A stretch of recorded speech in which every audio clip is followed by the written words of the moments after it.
eu analisei cuidadosamente o termo, um dia para Deus é 1000 anos, e 1000 anos para Deus é um dia. Isso não quer dizer apenas que é porque ele é eterno e não tem crono. Não, não é isso.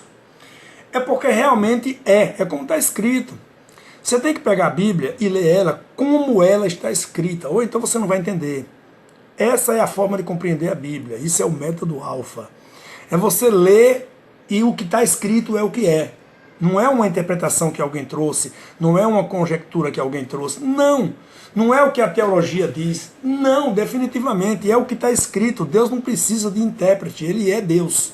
Está entendendo? Então, se você parar para analisar, olha só a lógica. 6 dias da criação. Um dia para descanso, 7 dias. Certo? Como um dia para Deus é 1000 anos, então vamos botar 6.000 anos para a criação, 1000 anos para o descanso. Onde é que você quer chegar? É simples. De Adão a Moisés, 2000 anos. De Moisés a Jesus, mais 2000 anos.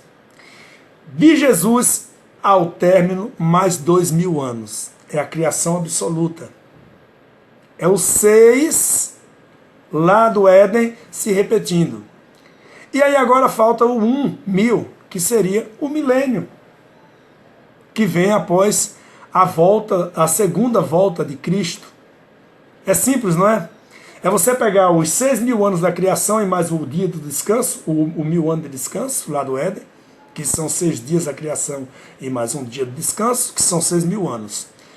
E associar isso, 2000 anos de Adão a Moisés, 2000 anos de Moisés a Jesus, pode ir na Bíblia que você vai achar esse tempo. E 2000 anos da graça, para finalizar a graça e concluir com o descanso, que é o milênio. Tão simples de compreender. Então esses 1000 anos está assim, caracterizado em 1 ano, ou 1000 anos por um dia. E é onde eu digo que o calendário de Deus é bastante confuso. Depois vem a questão da graça. Então nós queremos saber a que horas nós estamos no relógio de Deus. Que Deus não tem relógio, mas digamos que tivesse, no relógio do tempo. Estamos dentro do arrebatamento? Estamos chegando ao período do arrebatamento? Olha, eu tenho um livro que eu quero dar a você de presente. Em 2010, esse livro teve quase 500 mil de downloads pela internet. E eu suspendi o download dele porque precisava fazer uma revisão. E eu estou disponibilizando na descrição dos vídeos aqui, a partir de agora, o link para você baixar o livro A Que Horas Nós Estamos. Esse livro eu escrevi ele em 2004. Tem um conteúdo muito rico e eu gostaria de explanar um pouco sobre ele. Para a gente chegar a conclusões interessantes com a Bíblia. Pegue a sua Bíblia e acompanhe comigo o que vamos conversar a partir de agora. Eu quero falar sobre o primeiro capítulo. Dois exemplos que está passando por alto. Que a igreja formal, as igrejas evangélicas e a igreja católica, ou de forma bastante tendenciosa e perversa, estão deixando encostado no canto, ou não tem exatamente conhecimento e por essa razão está deixando passar por alto. Olha só o que está escrito na Bíblia aqui. Diz: viu o Senhor que a maldade do homem se multiplicara sobre a terra e que toda a imaginação dos pensamentos do seu coração era má continuamente. Mais adiante, diz o seguinte: porém Noé achou graça aos olhos de Deus. A terra estava corrompida diante de Deus e cheia de violência. Viu Deus a terra e que estava corrompida, pois todas as pessoas haviam se corrompido o seu caminho sobre a terra.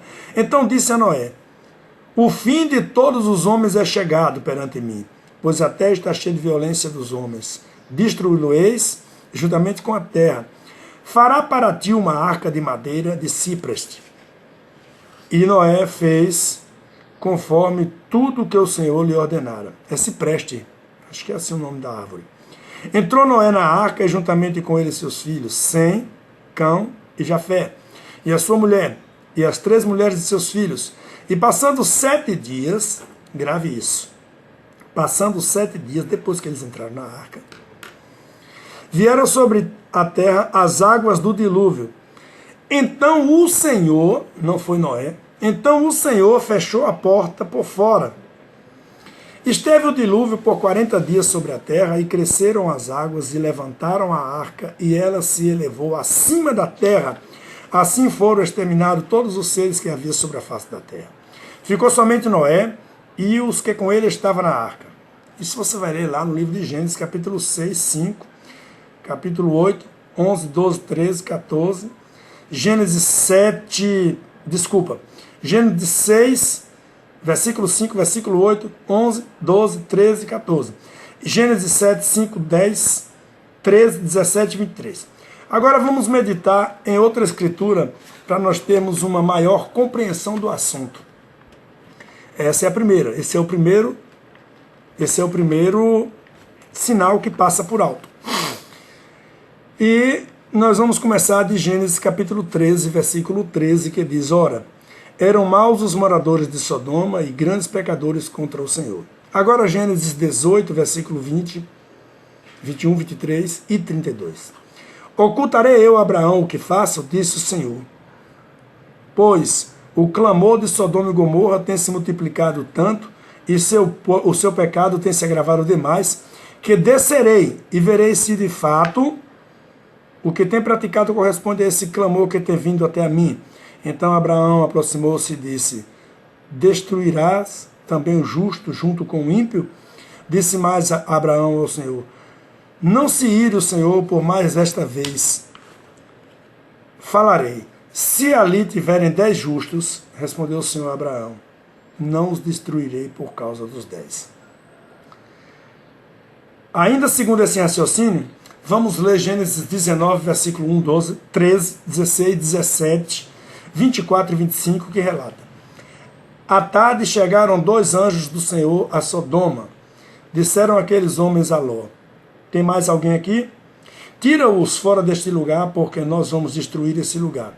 Pois o seu clamor tem se avolumado diante do Senhor, e o Senhor nos enviou a destruí-lo. Eles, porém, demoravam-se. E aqueles homens lhe pegaram pela mão, e pela mão de sua mulher, e pela mão de suas filhas, sendo-lhe misericordioso, o tiraram para fora da cidade. E havendo-os tirado fora, ele disse: Escapa-te por tua vida, e não olhe para trás de ti, e nem te detenha. Então o Senhor fez chover fogo e enxofre sobre Sodoma e Gomorra, e o Senhor desde o céu subverteu aquelas cidades. Bem, nós temos aqui 2 sublimes exemplos: os dias de Noé e os dias de Ló. Agora, sobre os dias da volta de Jesus, vejamos o que o próprio Jesus afirmou. Ele disse: Porém, com respeito àquele dia e hora, ninguém sabe, nem os anjos do céu, nem o Filho, quer dizer, o corpo carnal que estava falando ali, mas unicamente o Pai, o Espírito que estava dentro dele. Como foi nos dias de Noé, assim será nos dias da vinda, vamos frisar isso aqui, da vinda do Filho do Homem. Ou seja, da vinda do Filho do Homem. Ezequiel, o livro dele inteiro, refere-se à palavra Filho do Homem como profeta. Não está referindo-se a Jesus. Os dias da vinda do Filho do Homem, do profeta. Associe a palavra e leiam mais a Bíblia. Não está se referindo a Jesus. Pois assim como nos dias anteriores ao dilúvio casava-se e dava-se em casamento, até que o dia em que Noé entrou na arca e não perceberam, até que veio o dilúvio e levou todos. Assim também serão os dias da vinda do Filho do Homem. Mateus 24, 36 a 39. Agora, a mesma coisa aconteceu nos dias de Ló. Jesus falando, hein? Comiam, compravam, vendiam, plantavam, edificavam, mas no dia em que Ló saiu de Sodoma, choveu do céu fogo e enxofre e os consumiu. E assim será o dia em que, olha a diferença agora, lá em Lucas 17, os dias em que o Filho do Homem se manifestar. Não é os dias da vinda, é os dias que o Filho do Homem se manifestar. E ainda analisando as palavras de Jesus, vamos a Atos 1, 7 e 8, quando a resposta de Jesus aos discípulos. Aqueles que se haviam reunido perguntou-lhe: Senhor, Restaurará tu, neste tempo, o reino de Israel? Jesus disse, não lhes pertence saber os tempos e épocas que o Pai, ou seja, o Espírito do Eterno, estabeleceu pelo seu próprio poder. Mas, veja bem, veja o que está escrito.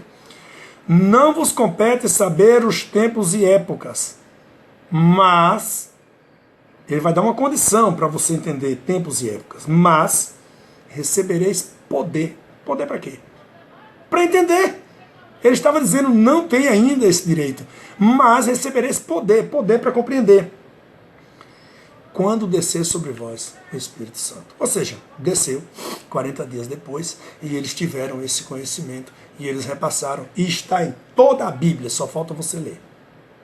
Bom, falando sobre o tempo da restauração, Pedro diz, e envie ele Jesus Cristo, a quem já dantes foi pregado a vós.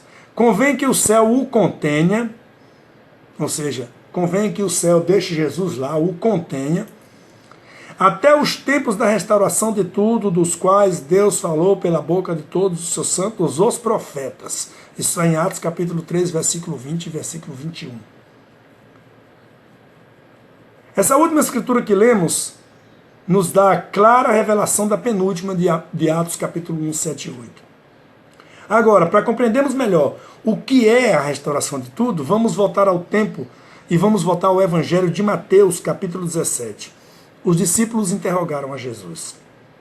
Por que diz os escribas que é mister que Elias, olha só, Elias já tinha morrido, venha primeiro? E Jesus lhe respondeu, Elias virá primeiro e restaurará todas as coisas. Mateus capítulo 17, versículo 11. Olha só, se nós associamos esses textos que acabamos de ler, facilmente chegamos à conclusão. Estamos vivendo os instantes finais desse planeta chamado Terra e o seu domínio maligno. É realidade. Não há uma necessidade de ser erudito em escatologia para saber que todos os acontecimentos proféticos já se cumpriram. Certo? Não há.